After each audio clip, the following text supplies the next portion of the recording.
Yeah, but you're not an AI, you're a real person. Yeah, but you can say to AI, my sister one time was sort of playing a joke on us. Hi, Uh-huh. sister, how are you? Hi, Hi. how are you? Oh, hello. And Elizabeth. Hi, Elizabeth. Where? Hi. Where? Let's see. Where? Video. Okay. There There you she are. is. Hello. Hello Oh, there. there she is. Yes. Oh, Elizabeth, how are you? Bonjour, Father. Bonjour. Faut que je t'embrasse de la part de Sarah. Okay. C'est fait. Father Bill doesn't want us to see him tonight. I'm on phone. I Oh, can't get it Nanny, on the there's computer. Nanny. Oh, Hi. Father Bear. I'm on Hey, phone. Nanny. I can't get it on the computer. Hi, Father Bill. Good to hear your Hello, voice. Father Bear. Bill is around? Oh, Yep. yeah, I saw. He's on the phone. Teresa. Hello. Hello, Hello how there. are you? Yeah. Great. And is All that right. Grace? Teresa and Catalina are here. Fantastic. And is that Grace all the way from Nairobi at 5:30 This is 5:30 Really? in the She's morning? here from Nairobi? No, I don't see a in the picture. She future. stands. I don't see a picture. Put her here. I Yeah. see a picture. She's on mute too. Yeah. Maybe she'll pop in later. Maybe she's just listening. And what is your name at 858-722-1621? it's Mina. Sorry, Mina. Hello, yeah. Mina. I don't know how to change it, so maybe I'll work on it. Let me see if I can get some more. Oh, Mina. that's your phone. Emmanuel. Okay. Mina, you have to Okay. ask your grandkids. I had to have them fix Teresa. mine because it just said something else before. And Jocelyn. Yeah. Hello. Were you in Washington, D.C. There's Grace. weekend, Jocelyn? Good morning, Grace. I'm sorry, Hello, Miss I'm Ann. listening from my Oh, bed. Grace, how are you? Good Oh to My see goodness. you. my. I'm fine, thank Hello, you. It has Grace. been an Oh my eternity. I haven't gosh. seen you. Hi, Grace. Oh, Hello, good to see all of you. it's away. God bless you for joining us. Good morning. So it's very late. It's very late or early in Kenya. It's 5 in Early. the morning. It's 5 in the morning, yes. Oh my gosh. My goodness, are you awake? I'm awake, but I'm in bed, so I'm listening from my bed. That's where everyone should be at 5:30 in the morning. Yeah. Okay, I will listen. Yeah. Okay. I think it's probably a good time to start. Yeah. I'm so glad everybody's here. Mhm. Each one of you. It's just such a joy to see your faces, a joy to hear your voices. I hope your week went well. I imagine there were lots and lots of things that happened during your week. Everyone stays busy. I hope you got to read. If you didn't, that's okay. Recording in progress. Aha. Oh, is that cool? Diana's here. And it looks like Father Bill might have switched over. Well, I said I admitted him, but he's probably disappeared. That happens. One exciting piece of news. You have an even more distinguished facilitator now than you did last week. I had an article published in an academic journal that the Eudists put out. And so this is my second article published in the Eudist journal. Well, congratulations. Congratulations, Steve. Yeah. Look at those emojis, those How did funny you do emojis, that? Jocelyn. So good. Right now, so the talk that was published is on YouTube, and I gave it in English. It has only been published in French and Spanish, so the English version is not in print. Go figure. But it is on YouTube, so we can send out the link if Yes, people wanna see it. you. Oh, that'd be fun. And AI will translate for you. Yes. Yep. Yeah, you can upload or you can just watch it on YouTube. Um, Hi, Steve. Sorry I'm late. hey Jordan, glad you're here. That's what matters. Where is he? See, Hi, Oh, there he everyone. is. Hello. Yeah, not good with my lighting. It'll hopefully get better next week. Okay. It's your commentary that's going to be great, I'm sure. Well, thank you, Steve. I try. Okay. So we are going to start on page 8 of the Kingdom of Jesus. Elizabeth, did you get the syllabus that has what we're going to try to read? Yes, I did. Right. I'm so glad you're here. Just to brag on Elizabeth a little bit, she's been a Eudist associate for for quite a while, for decades. Maybe now, at least since 98. Oh 98. my goodness. Great. Oh my gosh. Uh-huh. Awesome. And so Elizabeth, you've probably been through the Kingdom of Jesus a few times. Well, yeah, A few different I was ways. noticing there are things underlined, so I guess. You must have read it at some point. That So, doesn't mean it's really went in, but a little, of course, one of the things we covered last week was, especially in Eudist spirituality, it's the lifestyle that matters. It's the biggest shelf in Eudist spirituality libraries are the biographies, because that's really what John Eudes and Eudist spirituality focuses on, is how do you live your life? So if you can't quote the book, that's not a bad thing. Okay. Good to know.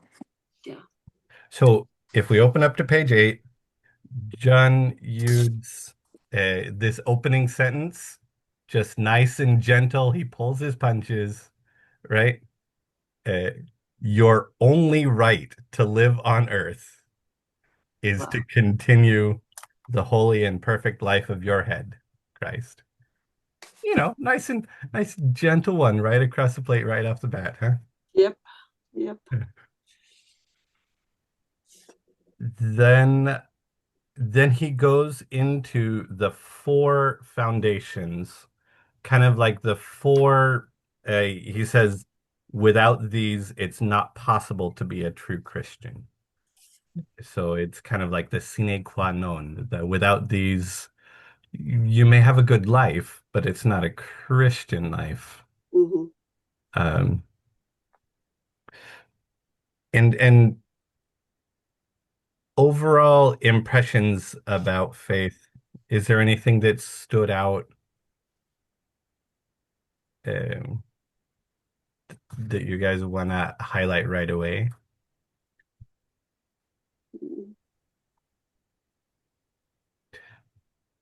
Okay. I highlighted it's few a few line downs in the under first foundation where it says faith is the substance and foundation of the things hoped for. And also it is a divine and celestial light. It's I a don't know if you light. can see it, but that's exactly what's underlined in mine too. Really? It's a divine and celestial light. Mhm. And one of the things that I wanted to do to set the context before we start going line for line, I think the way that John Eudes defines faith, the way that he approaches this, is uniquely helpful, and there are errors that it avoids.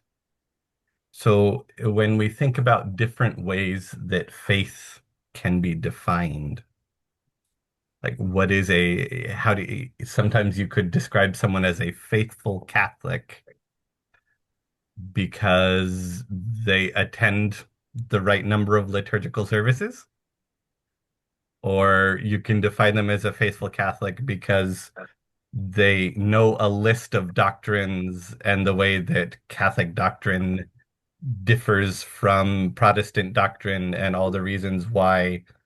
That's You could say someone who knows their faith. But if you go too extreme into um, your faith being about what you do, the activities that you're engaged in, your parish, what groups you're part of at the parish. If you go too extreme into that, there's a heresy called Pelagianism that says we can grasp at our own salvation and pull it down to us, like you can pull yourself up by your bootstraps. Um, and I think John Eudes avoids that in his definition when he talks about it being a gift. Mhm. Oh, do you have something on that, Anne? No, Okay. Okay, I thought I heard your voice. no, I was just sort of agreeing with what you were saying. I do have something on that. Mm-hmm. In the middle of the page 8, faith, a divine character by which the light of the countenance of God is imprinted upon the soul. So it's basically our faith. It's not, doesn't come from us. It's a gift God gives us. Mhm. He imprinted on our soul. That's why we have faith. Mm-hmm. That's one of the really beautiful things that John Eudes he makes absolutely clear that faith is not a trophy that we have earned. Haha, no kidding. Yes. Right? And it's real easy for us to fall into that because we do want to work hard at things. But this foundation, John Eudes makes it really clear. It comes to us. It is a gift. Mhm. Mhm. Yes. Yeah. It reminds me a little bit of Mother Teresa because she would say, I'm only the pencil, that God was working through her. And she was so humble, even though she was very, very special in how she lived her life. Uh, her actions spoke volumes about her faith. I think that that's what John Hughes is saying here too. That it's how we live our life, like you were saying, and it's not like checking off boxes that we belong to this or we read so many passages of that, or it's not that at all. It's recognizing how God is working through us, but we're still just all a bunch of pencils. Mhm. Mhm. Yeah, that humility and living it out is definitely central to a Eudist spirituality. Another error that I think John Eudes avoids is one called rationalism. And a lot of times people who get really focused on scholastic theology will be vulnerable to this error where you're not a faithful Catholic if you don't think the right things and if you haven't learned enough about the distinction between homoousios and homoiousios in the Nicene Council, right? Um,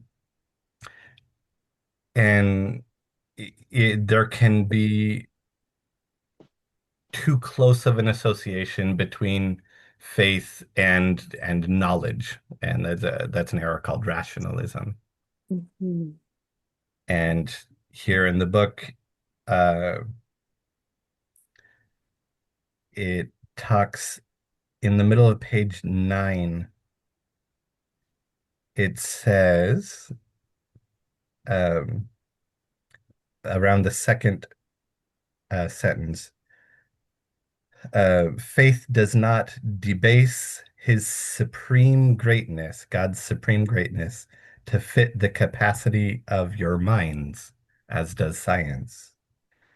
Faith penetrates his shadows and darkness and goes straight to the infinity of his perfections, making you know not a list of doctrine, making you know him as he is. It's far from being a cognitive exercise.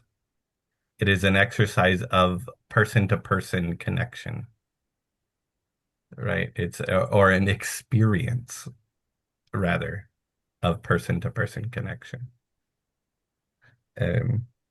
Steve, Yeah. Somewhere I saw that. when you say that, when you mean person-to-person connection, do you mean baptized to baptize or baptized to anyone? This is specific. This is talking about faith. So it's person-to-person connection with God Okay.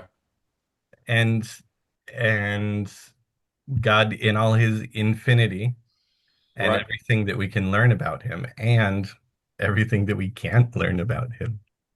Mhm. Wow.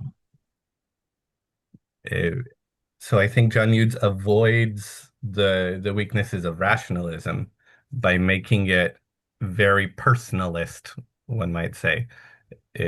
Faith is a relationship with a person, Mhm. and that fits in perfectly with it being a gift, right? Knowing another person, Right. Mhm. especially someone who God being infinite is pretty close to unknowable otherwise. Mm. God revealing himself to us is a gift. That relationship existing in the first place is a gift that God initiated, right? God reached out to us first. Mhm. Yeah, it seems like that's a big problem today with the rationalism because of the universities being so anti-Christ, and so this intellectualism and this knowledge is way out of proportion because in public universities, unless you're going to a Catholic university, there's nothing on faith, everything on science and knowledge and being rational all the time. But it's, I think, in a big way, how we lose our children when they go off to college. The type of non-theology that they get is very anti-Jesus and getting to know him as a person. Unless they've really been rooted in it before they go, I'm sure are kids that do hold on to their faith, but um, uh, most of the people I know, my friends and stuff that raise the kids Catholic, a lot of them, they don't practice anymore. And I think that rationalism plays a big part in that. Yeah, that's something that Western universities, Western thought, um, it's something we're real vulnerable to is wanting to slice and dice and define and distinguish, which is you can do that with theology and with faith infinitely, in fact. And it's not a bad thing when it is in proportion. I like that you brought that word in, Diana, to have it out of proportion is where we hit the error. Mm-hmm. And um, so John Eudes doesn't define faith in a rationalistic way. He doesn't define faith as a trophy. How does John Eudes define faith? Anyone want to jump in on that? Well, you had just said that faith is really a gift, and so and then in this section that we just covered, it's it's knowing Jesus and God the Father and the Holy Spirit, person to person, because they are three persons. Oftentimes, I just think of Jesus because he's in the flesh, God in the flesh, but yet they're three persons. So um, it, it it's uh, it's very deep there to think of God and knowing each person of the Trinity, and having a relationship with each person of the Trinity. I'm Yeah. reading it down here on page 9 Uh-huh. on the bottom. Justice or mercy. Faith shows you that God is true in his words and unfailing in his promises, that he is all goodness and gentleness and love towards those who seek him and put their trust in him.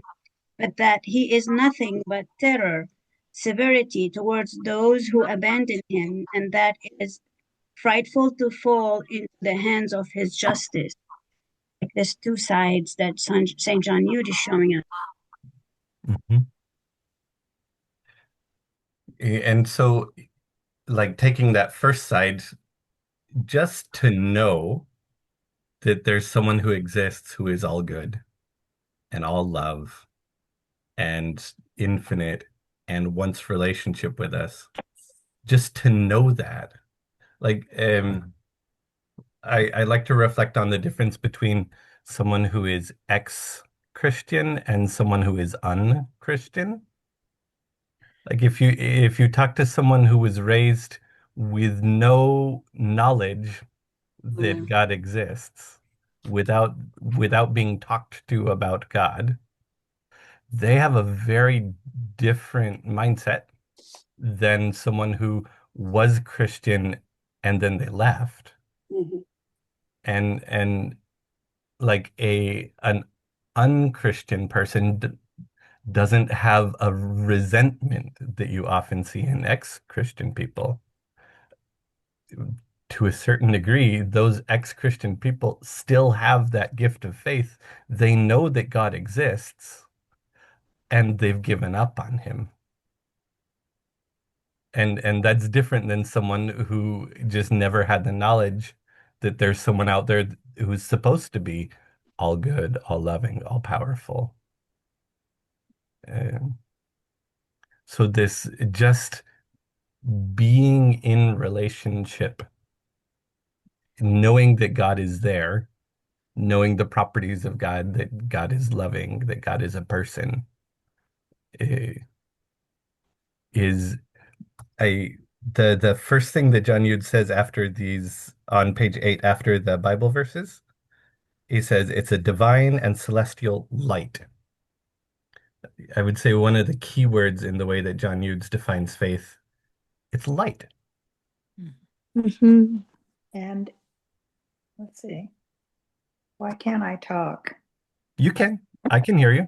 I Can you can. hear? Oh, okay. So along with that, and what Diana was also saying about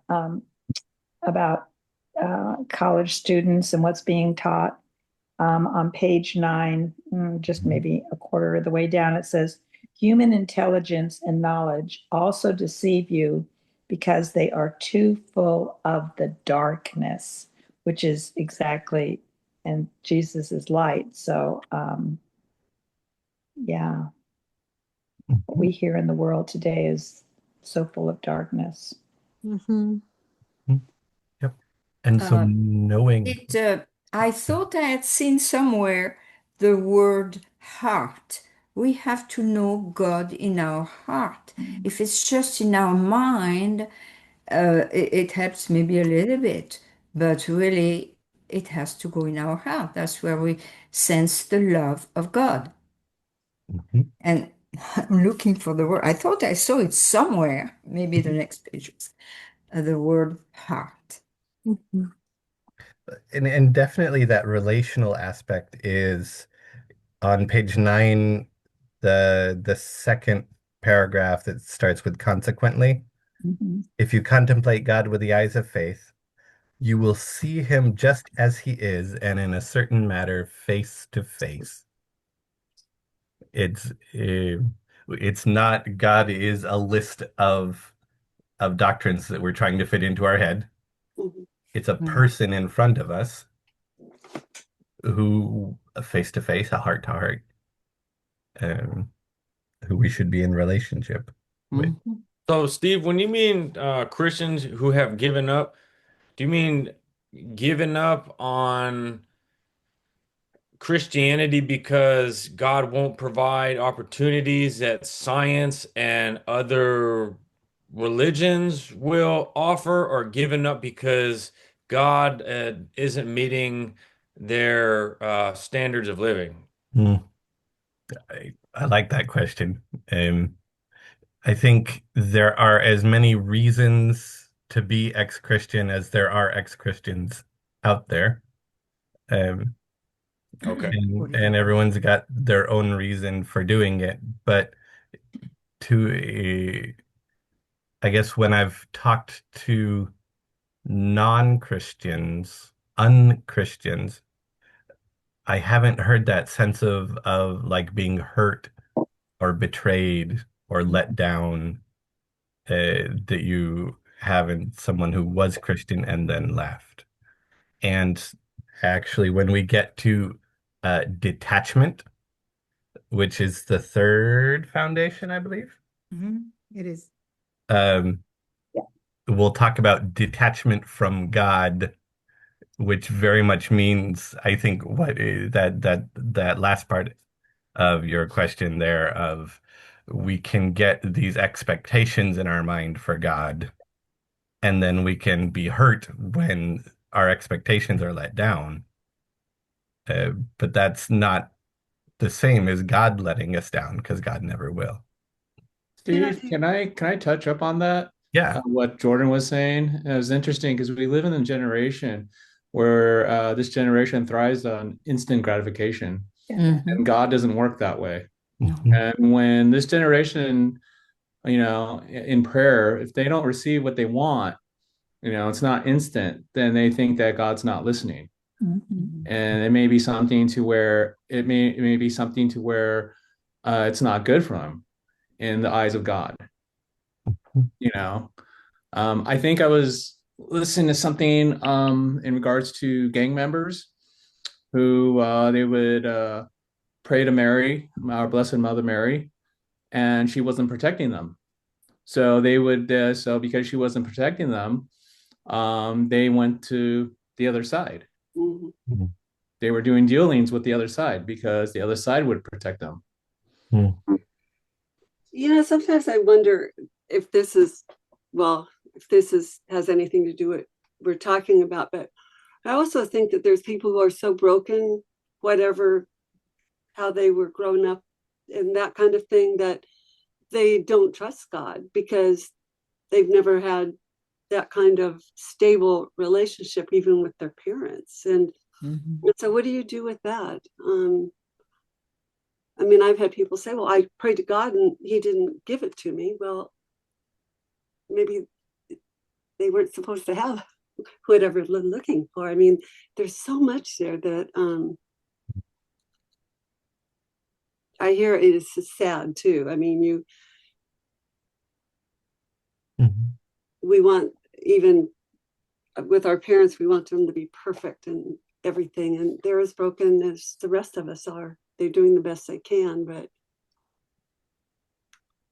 so it goes, I guess. And that's something that John Eudes is really going to dig into when he talks about detachment. Oh, okay. So look forward to that. I think it's going to be really good. Okay. With this faith as a relationship, I think that's really the what really shines. And it's important to be in relationship with God as both the person who loves us and the person who will eventually punish the people that hurt us. So having this correct perception of God and not getting attached to the flowery, honey covered God is crucial to it. And there's this word at the end of page 8, like 2, 3 lines from the bottom. By faith you can express, continue, and fulfill in yourself the undarkened subjection. Those words are just a real banger. We're not in relation, so we're this light that we are in relationship. It's with our maker. It's with the person in charge. We are his subjects, but not in a way that is dark. Undarkened subjection is one heck of a term. That's one to just sit and think about. Yeah, it's opposite. Yeah, yeah, it almost is because and if one human is subject to another, there's a lot of darkness in that. Mhm. Not necessarily, because in the marriage, the scriptures of submit, wives submit to your husbands, and basically it says husbands submit to your wives, and that's undarkened submission. Is that the same thing? Am I talking about the same subjection and submission? You're kind of feeling like you're under the other person in a way, but yet you're trying to be obedient to your husband, and husbands are lifting up their wives, and so it's very much, I think, a two-way thing, not what the Yeah. feminists say about women's are just plain submissive if they're Christians. I'm not saying that at all, but when it's undarkened, it can be very beautiful because there's so that means that it's light, it's filled with light, that kind of subjection, right? So it's filled with God. Yeah, and we can get into like the specifics. You can dig into some really cool stuff if you think of subject as the opposite of object. Yes. So when we treat something as an object, it's a cup that we can pick up and move around and do what we want to with the object. Yes. Yes. And so if we treat someone as a subject, it's treating them as a person with their own freedom. And so in Ephesians, this wives be subject to your husbands, husbands be subject to your wives, treat each other as humans. Yes. And it's beautiful. Hmm. Yeah. Maybe also there is terminology between subjective and submissive.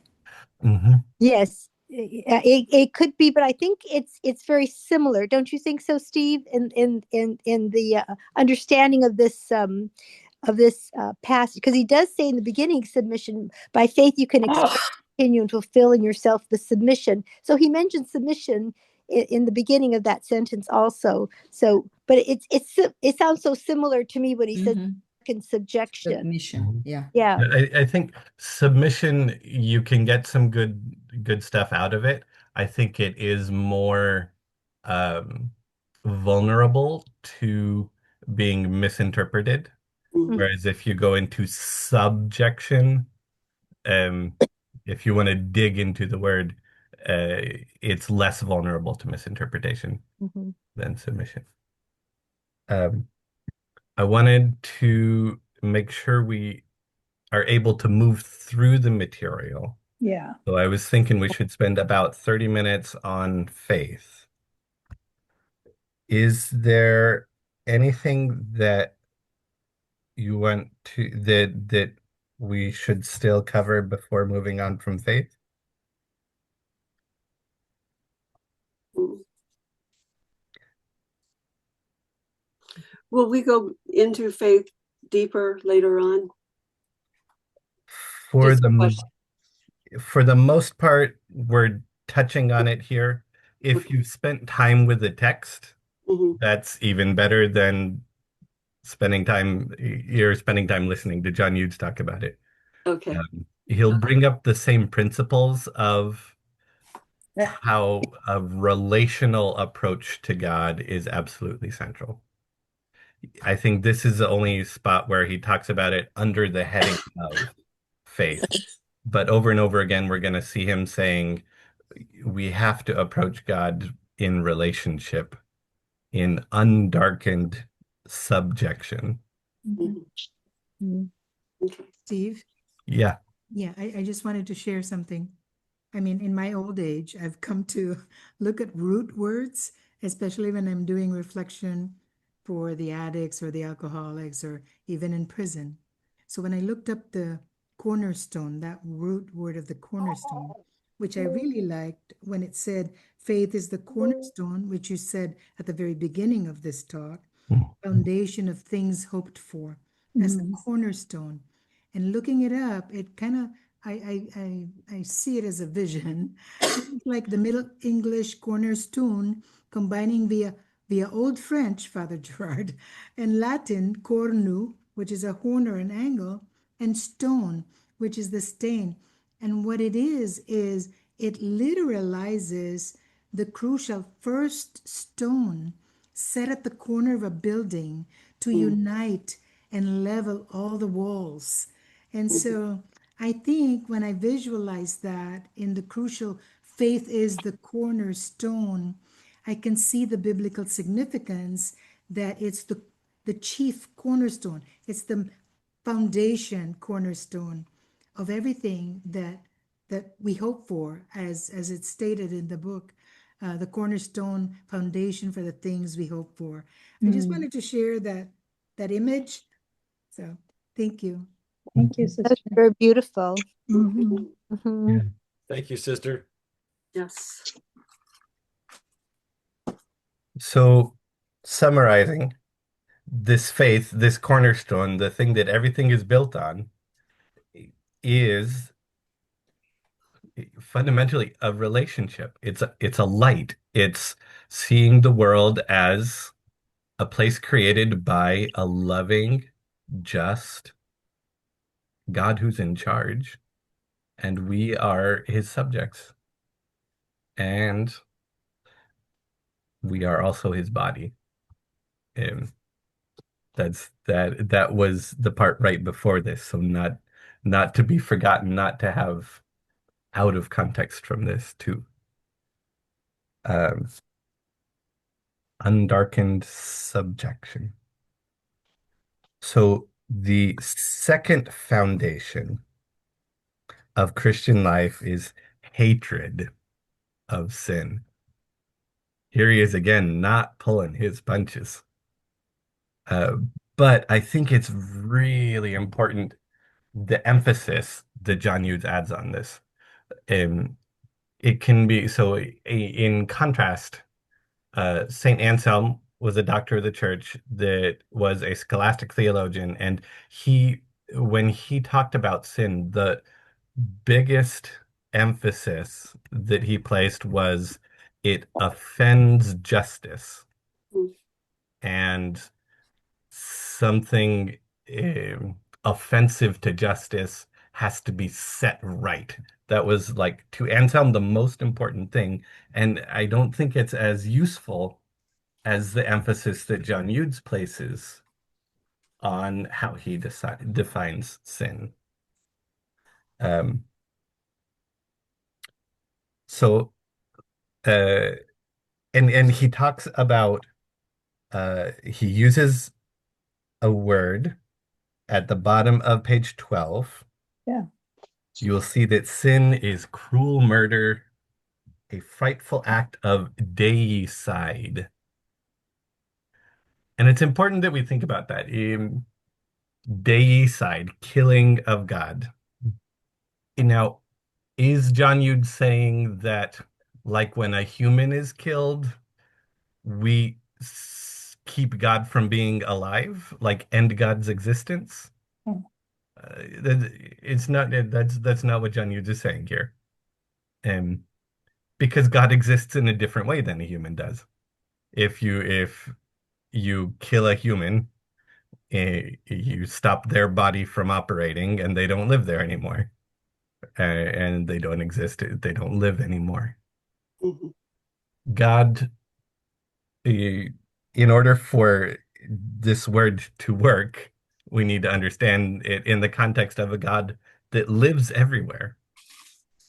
And his primary goal with creating humans in the first place is to live through them. God wants to live in us. That's why the book is called The Life and Kingdom of Jesus in Christian Souls. And so when he talks about deicide here, he's talking about us stopping God from being able to live through us. And that's one of the ways he defines sin. It's not primarily offensive. It's not primarily a question of justice. It's not primarily a question of how many Hail Marys do you have to say to offset it. It's that here is this infinite love that wants to live and love through you, Okay. and sin is an obstacle that gets in the way of that. So now I've had this conversation in a few of Father Ron's Bible studies. Is this before the term was coined atheism, or does this have anything to do with blasphemy when you talk about deicide? I think the term atheism has been around. It's a Greek term, so it's been around at least since the Greco-Roman Empire. So it wouldn't be from before that. Say more about blasphemy. What brings that to mind? So when you was it a deicide? How do you pronounce it? Deicide. So the removal of God from the picture? Yeah. Yeah, preventing God from living in you. Okay. And what's the definition of blasphemy? It's not a word I've done a lot of study on. But it generally has to do with saying something um, negative about something holy. That's generally how I've heard it used. Mhm. Blasphemy tends to be a verbal thing. Oh, okay. As deicide is an internal thing? Right. Okay. You're preventing God from living in you is what he's saying with deicide. Deicide, yeah. Uh-huh. Mhm. Um, It's a very strong term, isn't it? The deicide, because when we sin, most of the teachings I've had is we separate ourselves from God. Where this is like we're killing God in us, and then he goes on. I know in a few more sentences, and he talks about it continues the crucifixion of Jesus. So it's very, very strongly put. He doesn't mix words here about sin. It's when he says hatred of sin, beginning of this section, he really does spell it out. I think very clearly with very strong terminology. On the top of page 13, Yep. sin caused Christ to die on the cross. The sinner continues this crucifixion of Jesus Yeah. within himself. Mm-hmm. Day by day. and he does add some qualification at the end of that paragraph, since as far as it can, it destroys the divine author, it destroys nature, grace, and glory. And so when we avoid sin, we are glorious. Mm-hmm. And sin destroys that glory because it makes an obstacle. When we're defining sin, sin is an obstacle between us and glory. Ralda dropped the definition for blasphemy. Thank you. And Grace, thank you for your comment earlier too about the light of faith. Yeah. And so here at the top of page 12, John Eudes, he lays things out as groundwork. Christ entertained in himself two widely opposed sentiments. So when we're talking about sin, we're talking about a hatred of sin in Jesus came from infinite love for his Father and for you. That is one thing. It also comes from extreme hatred of everything opposed to his Father's glory and our salvation. So when he's defining sin, it's not this punishment. It's sin is defined as an obstacle. Jesus hates things that keep us from salvation. He hates things that could separate us from him because of his infinite love. And he, uh, John Eudes does use really strong language, Yeah. but he makes it absolutely fundamental that this is a function of how much God wants union with us. And so anything strong that we can say about how horrible sin is, the reason why is this infinite love. Steve, any records how many times St. John Eudes would pray the rosary each day? Or if he did There's pray the rosary each day?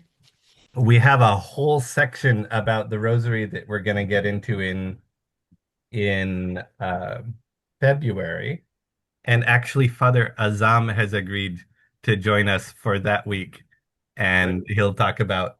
But the opening sentence of John Eudes' part about the rosary in this book, he says, "Only prodigious foolishness would not acknowledge how important the rosary is."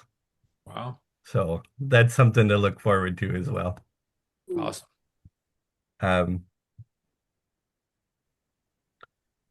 Sometimes it's hard for me, I guess just because I'm human, but I mean that God, he loves us that much, so much. And it's all he wants is for us to be with him at the end. Mhm. And sometimes that's hard to, a little bit hard, you know. Mhm. Right there at page 13, Uh-huh. on the page. When God finds one mortal sin upon a soul at the hour of death, says here, even though he is all goodness and love, even though he wants to save all mankind, and even though his justice is to pass a sentence of eternal damnation upon that wretched soul. In the previous paragraph, it says, one mistake the angels did caused them this damnation. The theological question of the angel's opportunity to repent is one I love to talk about, and find me outside and we'll talk about that one. But yeah,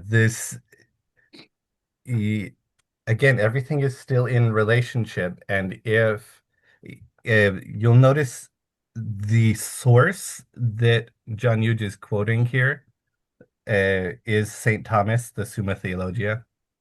And St. Thomas has this really uh, meaty, really interesting dive into what is mortal sin, how does it differ from venial sin, and St. Thomas comes to the conclusion that to really truly be mortal sin that has all of the conditions, it's serious matter, you know it's serious matter, and you choose it with full knowledge. Yeah, yeah. It's not an accident. It's not right. And with full knowledge, here we are humans with darkness and ignorance, and we don't know the full impact. And so St. Thomas in this passage comes to the conclusion, he says mortal sin is very important to avoid because it is someone intentionally choosing an infinity of their sin instead of an infinity with God. And it's he makes this side comment. It's very hard to actually be in that state where you knowingly would want an infinity away from God. But if someone does die in that state because of the relationship that we're in with God, God will respect our wishes. Yeah. Yes. Yeah. Steve, where does purgatory fall in that conversation? Purgatory is another another thing we could have a whole conversation about, because there's It's a purgation. And so if someone, you could say it's a way of processing someone, they might enjoy their sin, but if they had to choose between an infinity of it versus an infinity of in heaven, they wouldn't go that far. And so there's something that still needs to be worked out in them um perfecting their longing for heaven. So that was, I think Rick and I and somebody else was talking about this a while ago, but I mean, is there a purgatory, or what is purgatory? That when we die, we meet with God and God lets us stay, or goes to some place where they're without God, which as purgatory, it would be so painful, even for a little time, once you've seen him, to not see him until you've got to the point where you're ready to let go of all those things that you were holding on to. I mean, just interesting. It is really interesting. Yeah. Pope Benedict wrote a whole letter on purgatory. Mhm. If you want extra reading, you could go look up Pope Benedict and purgatory.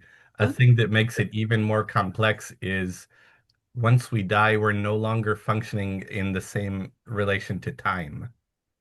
Right.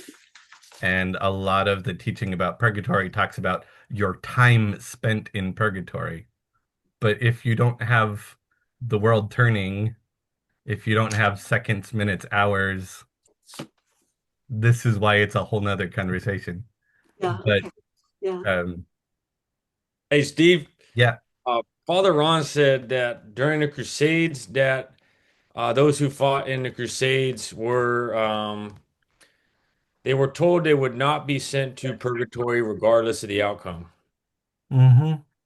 There were some really difficult um, overlaps of political power and church power.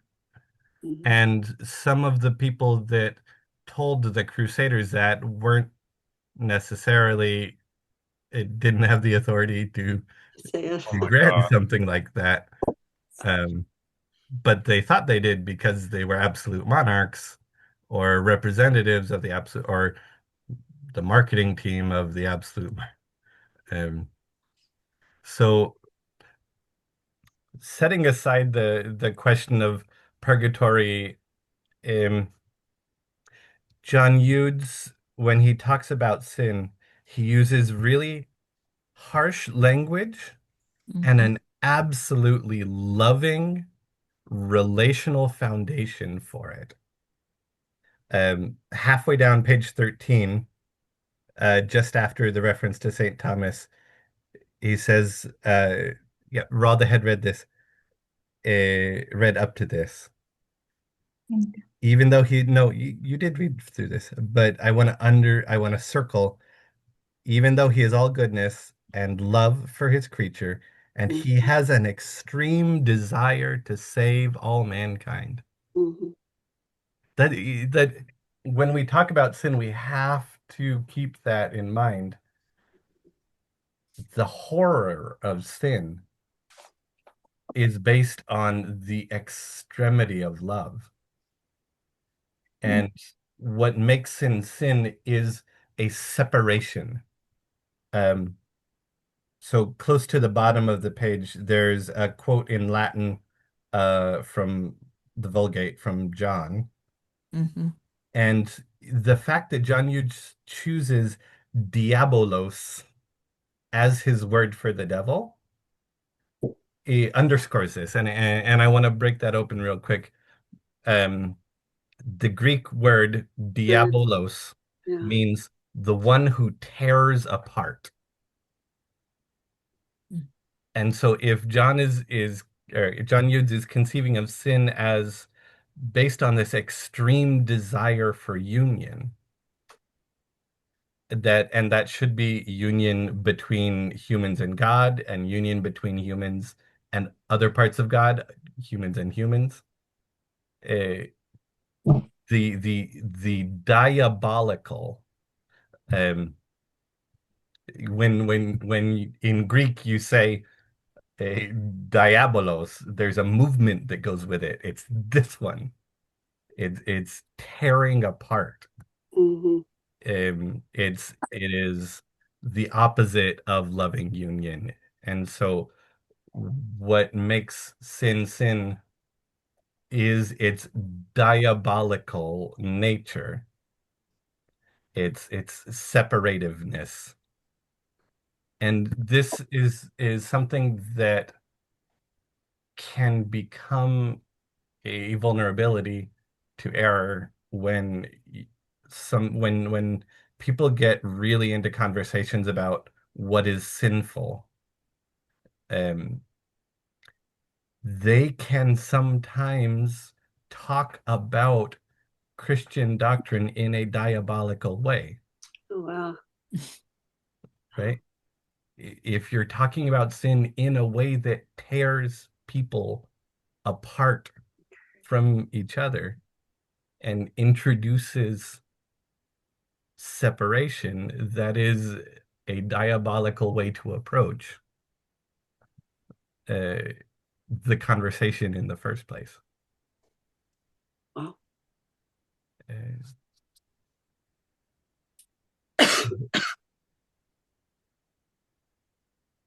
Steve, yeah, now, as far as um, dialogue goes, ecumenism, you know, is done in good faith, right?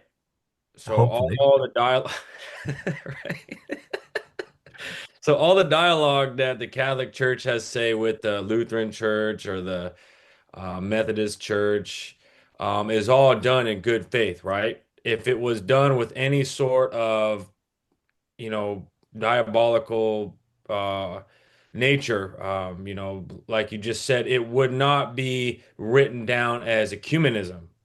Say, as with the church, um, it wouldn't be considered dialogue yet, right? Right. Okay. And there are people that talk about a definition of false ecumenism. Um, but if we're going to have Jesus's extreme hatred for sin, we have to have his extreme desire for union. Hmm. And so ecumenism, as one example of just extreme desire for union, has to be part of it. You know, I just have to say this. So I was in a group in La Cañada for 3 years. I represented our church. But there was a guy who was Catholic also that would come to these meetings or talkings, sharing. And he would just say, well, I don't know why we're even here because the Catholics are the only real Christians. And I used to think, what a horrible thing to say. But he said it. He had no shame in saying it. It was like, oh, I want to get away from him. And other priests or pastors of the different, they just sort of rolled their eyes. They were used to him doing it. But that was a horrible thing to say to them, like just dismissing them completely. I never understood it. Mm-hmm. So Yeah. It, and I would offer a way that you could describe that is diabolical. yeah, Yeah. yeah, There's a tearing sound that can happen when he says that. yeah. Yeah. Hey, Steve, sidebar, are you going to the Christian Night of Unity next week, or is it tomorrow? Well, we on this. Tomorrow. Are you going next week? This is Tomorrow. me. Tomorrow. It's Tomorrow. tomorrow, right? Is it tomorrow? I'm going in spirit. Oh, And man. I have extreme desire for that unity, and I don't have time in my schedule for it. Okay. Yeah. Are you going? I am, yes. Cool. That's great. Um, Before we leave the chapter on, or the section on sin, I want to point to the end of page 14, the end of that middle paragraph. I'm just underscoring how often it, like John, he says these really hard things, and then he comes back to the fundamental. And we should, as Christians, we must keep always alive within us the unshakable resolution to suffer 1,000 deaths together with every kind of torture rather than ever to become separated Wow. from God by mortal sin. Right? So this any conversation of sin in John Eudes, even when he gets really extreme, is always motivated by this extreme desire for union. Mhm. And that's why when he was in his day, there were Jesuits harping on the people there were very separated camps, and you were pro-Jesuit or you were anti-Jesuit, Oh yeah. or Yeah. you were pro Yeah. oh, what are it was the heresy at Port Royal. Jansenism. Thank you. I knew Father Bill would know. Pro-Jansenism or anti-Jansenist. And John Eudes ended up banning at his missions pro or anti Jan not Jansenism. He was always clear against the rigorism in that. But pro or anti Jesuit arguments. He says, let's stick to union. Let's not tear apart the body of God. How long was were the Jesuits sort of taken away in a way? That was many years, wasn't it? Yeah, it was close to 100, I think. Okay.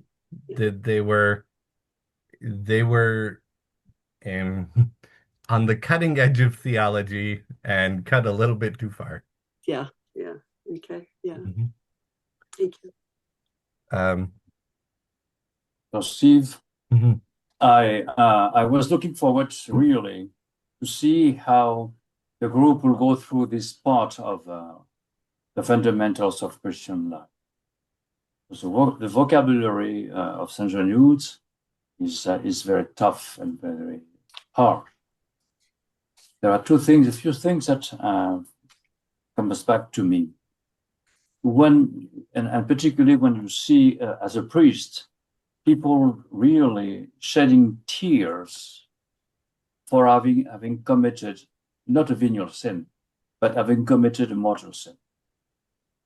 You meet these type of people sometimes are really touched by the fact that they are forgiven by God after having done something that society would reprove, or their conscience would reprove. Hatred, there is an image, and I want to stop on that comes to me constantly about this thing. Is the way, because my dad was sent to a concentration camp at the end of the World War II. Oh, wow. And it's when I see how some vainqueur, those who what's the word for vainqueur in English? The winners, yeah, the winner, treat and torture prisoners of war. And you cannot do anything, and you see that. And when you see that, you can put yourself in the shoes of God and see how the loving God reacts himself, being completely like Jesus on the cross, incapable of doing anything. We have that in our ordinary life when a mother, and we were 4 boys in 5 years, so you can see how many battles we had together. We were the same age. So how a mother would react when she sees 2 or 3 kids fighting and one of the two, with a bleeding nose in the end. That's when I hear this word hatred, I think it's for many people here, it's a very strong word. And we don't use this word, in our language. But it's a reality that I want to share with you. That's all. Go in peace. What is the word? He said, "Go in peace." Oh, yeah. Thank you, Father. I really like that image, though, of like a mother watching her children fight and how much that would hurt a mother to see her children making each other bleed.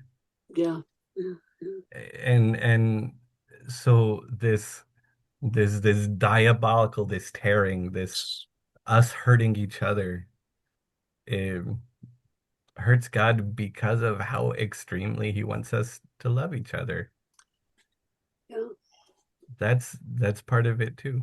I always wondered, I worked with child abuse for 13 years, and I was on the first layer of it with the kids and or little dead babies and things like that. But I always wondered what God was doing about that. Not that I want to know, but I mean, I saw things that I just saw terrible things. And I couldn't understand how you could do this to your own child, just terrible. Jocelyn, I really like what you just put in the chat. And this is absolutely the way that John Eudes approaches the sacrament of reconciliation. Yes. Yeah. To your and like the way that people talk about the sacrament and the word that they choose for it is crucial. And for John Eudes, it's always the sacrament of reconciliation, coming back together again. And I hadn't heard the etymology of eyelash, coming back to be eyelash to eyelash, like a father and child. That's really beautiful. I think that's always been like the image once I learned, well, kind of broke that down of like when like a father holds like a baby, like your eyelash to eyelash, like you don't want anything to, you don't want the air to touch the baby, like you don't want anything to happen. So what you're saying, like the vision of seeing like your two kids like fighting and not being able to do anything, or even like the sentence that Ralda read on the page 13, he is forced with justice, but that justice, like you said, also comes hand in hand with the extremities of love that he desires so greatly that we're eyelash to eyelash again back in the relationship with him. I think that goes hand in hand with the faith sentiment as well. I'm glad we came back to that too, because I wanted to point out when God finds one mortal sin upon a soul at the hour of death, up until our last moment, he's giving us one more chance and one more chance and one more chance. Yes. Which is maybe it's an aside, which is why one of the theological reasons against the death penalty. Because we're depriving people of the one more chance that God gives them until the hour of their death. So he's always wanting us to. Because God has a time. I mean, there's a time when those who haven't yet asked for mercy, that they still, God gives, as you said, you killed them. They've been, that chance for them was taken away. Yeah. Oh yeah. Yeah. And there is, though, like this strong language that John Eudes has isn't to be dismissed. There's a theological principle called the dies irae, the anger of God. And there's this song about the one day is going to come when all of the people who maliciously caused pain to others will get justice. And there's this in most monastic traditions, they are required to sing the song of God's wrath once a year. They have to sing the Dies Irae. Hmm. And so the closer we get to God, especially with the help of Eudes spirituality, the more extreme our desire for unity will be, Mhm. and the more hatred we have for the tearing. And it's specifically the separation Mhm. that Christ hates, that John Eudes hates, that we should hate. And so even people who engage in theological or apologetics, people can engage in apologetics in a loving way. They also can engage in it in a diabolical way. Mhm. And and so we have to always be on the side of union and love. Yeah.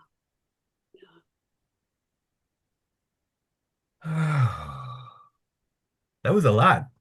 Yes. Mhm. Yes. On the syllabus, I also wanted to go into the third foundation, but kind of reading the room, feeling my feeling is we can let that sink in. Good idea. Come back for more. Yeah. Yeah. Okay. Any reflections, thoughts? Yeah, can I say something, brother? Yeah. So as I was reading page 13, in fact, I had two very big exclamations on my book here. Uh-huh. And my realization was, in fact, I wrote a few lines, and it said, my sin defeats the whole purpose, or it puts to death the very reason of my existence. Mm-hmm. And I was so Yeah. touched by the line that the very reason why Jesus died on the cross. Yeah. And what touches me most is that it's every time I commit a serious sin, a mortal sin, it's that I condemn him and I crucify him Yeah. each time, Mhm. day by day, until I am able to fully confess that sin. So it's not just one crucifixion, and it's like day by day until I finally make a good confession. And if I may, a confession that is a reconciliation, a confession that brings you back to unity. Yes, Yeah. yes. A full realization that, it was the love of God, our God the Father, who loved his beloved Son, but yet allowed him to die for us because, yeah, well, Yeah. Near the bottom of page 12, it says, sin is so horrible a thing that it can only be obliterated by the blood of God, yes, of a God, who is yes. Jesus. Yeah. Mhm. What page was that?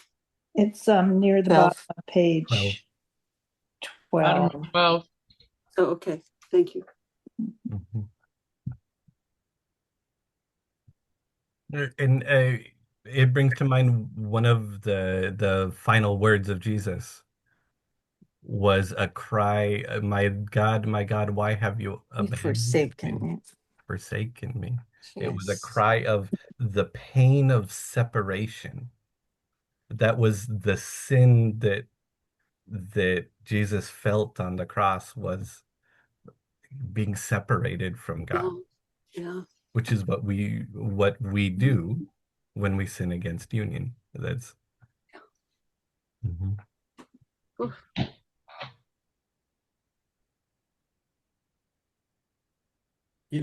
I believe it was over the weekend during Father Bill's homily where he mentioned that the fishermen were mending their nets at the time that Jesus asked them to drop their nets and follow him.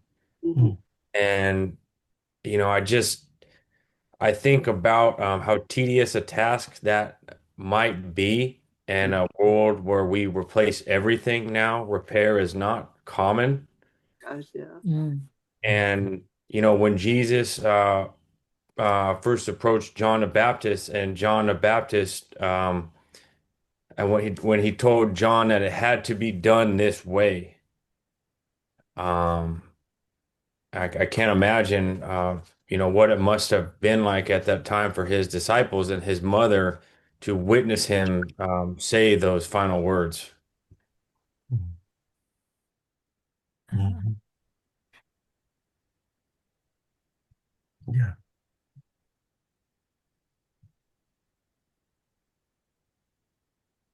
Wow, I can't imagine. That's for sure. Wow. Mhm. I like that, the picture of mending. Yeah. Like when we can, we need to mend our relationship with God, to mend our relationship with others. Mhm. Uh, if we remembered though, John Eudes' approach is a reminder that this is God's project also.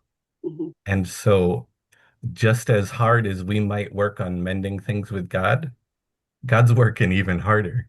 Yeah, yeah. And sometimes there are parts of us that are really hurt, and we need time before we can come back to that loving union with God that we once had. Yeah. And I think it's really important that we allow ourselves, that we allow others time to let God work on them Mhm. and know that He desperately desires. He later on when we get to the flames of love, there's one that talks about God, you pursue me as if it was one of the most important things in your life to have a relationship with me. What is that book? Let me ask for it, because there's a book and it's about God chasing after. I think you might have mentioned it at a recent, was it The Hound of Heaven? You Yeah, got it. yes. Yes, that's it. Yeah, Yeah. Yeah, I And remember him bringing that up recently. yeah, It's a yeah, beautiful concept, The Hound of Heaven at My Heels. yeah, It's a poem and a book, I believe. yeah, yeah, yeah. And so even though sin is so frightful, so detestable, because what makes it detestable is the extremity of God's love for us. As soon as we repent, He's there to reconcile with us. Yes, And yes, yeah. I don't think as humans we're used to that. I don't think so either. We're not used to people treating us that way. And even when we say the act of contrition, Mhm. And the church has given us this sacrament that allows us to feel like we're doing something to invoke that reconciliation. Yep. Um, we're not used to that. Mm-mm. No, no, we're not.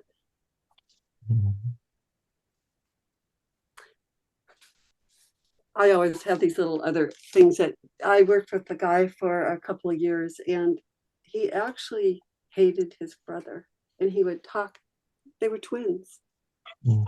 and I could never understand how you could ever hate somebody who apparently didn't do anything wrong. He just hated his brother, wish he was dead. And wow.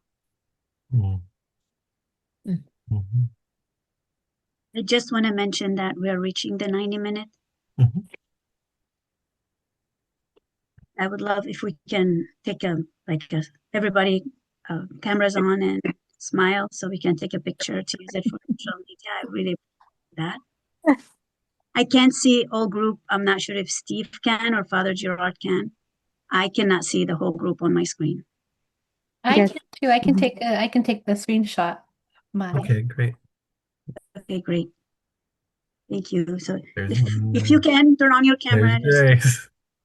Let me go. Give me a sec. Can I go get one?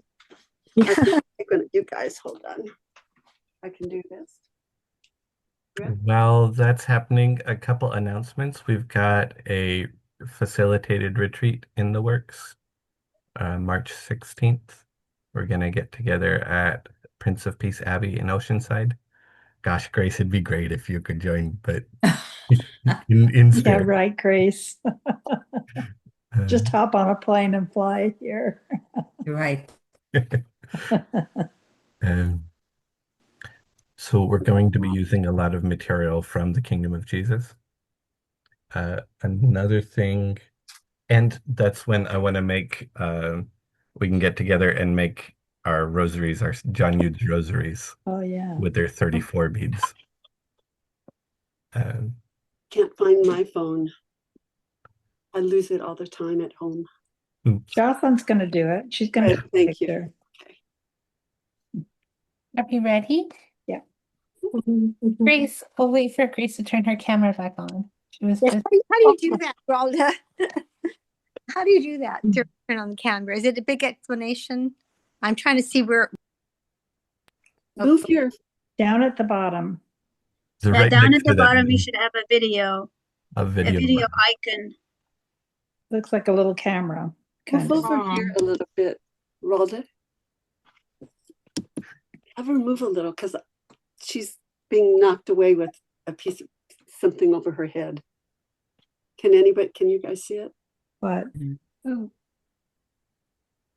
Okay, I'll take the picture. I'll count to 3 and then everyone smile. Okay. 1, 2, 3. Jeez. Okay, one more. Oh, Miss Diana's Diana. here. Ah, Father Bill, Grace, if you can turn your cameras on. there Let's she see. This is like that chaotic moment when people are milling around. Okay, everyone stay still. And Grace? Okay, 1, 2, 3. Beautiful. Thank you. Thank you so much, Thanks, Jocelyn. Jocelyn. Of course. I'll send it in our group chat. Perfect. Thank you, Jocelyn. Any other announcements? Any logistical questions? Steve, can I ask you real quick about that retreat on March 16th? Is that something that Now we have Grace is back. Grace. Jocelyn, can you take another? We did not Yes. have Grace before. Okay, one more smile, everybody. One, Okay. 2, 1, 2, 3. there. Beautiful. Thank you, Grace. there, right there. Have a beautiful evening, everyone. You have a Thank good you. day. Have a Thanks good for day. thanks for waking Thank up you, early, everyone. Grace. Night. Thank you. I should say good evening, So- everyone. Good morning. Thank Bye.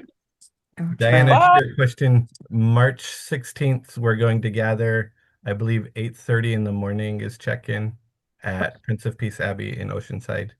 Oh, okay. I'll ask you another time. It's so late already. I'll ask you another time. I got a couple questions, but thank you. And if it's something to discuss, you can drop it in the WhatsApp Okay. group and we can all chime in. Yeah, I will send a detailed information email about the retreat. At this moment, I just need a head count because it's very busy at the retreat center and they need to know how many people are coming. So that's why I dropped it early in the chat, just because that's the only day that they have available. Okay, it's March Yeah, what? otherwise, we have to find somewhere else. It's March For next time, 16. 16. It's Monday, March March 16. Got 1 it. Okay, 6. thank you. 1 6. Yeah. Got it. 16. Okay. and if you And then can join homework, us for Steve. part of the day, that's fine too. I probably can do the whole day. Okay. For next time, try to read from page 15 to 32. 15 to 32. And we'll talk about the last two foundations, detachment and prayer. It's really good stuff, guys. Thank you very much. Yeah. I think March 16, okay? Okay, great. Thank you, Steve. Thank you, guys. Thank Thank you, you. Steve. Hope Thanks Yeah. you everyone won for my heart. showing up tonight. Have a good night, everyone. Thank Too. Night, everyone. Bye. Bon you all. appetit if you didn't have dinner.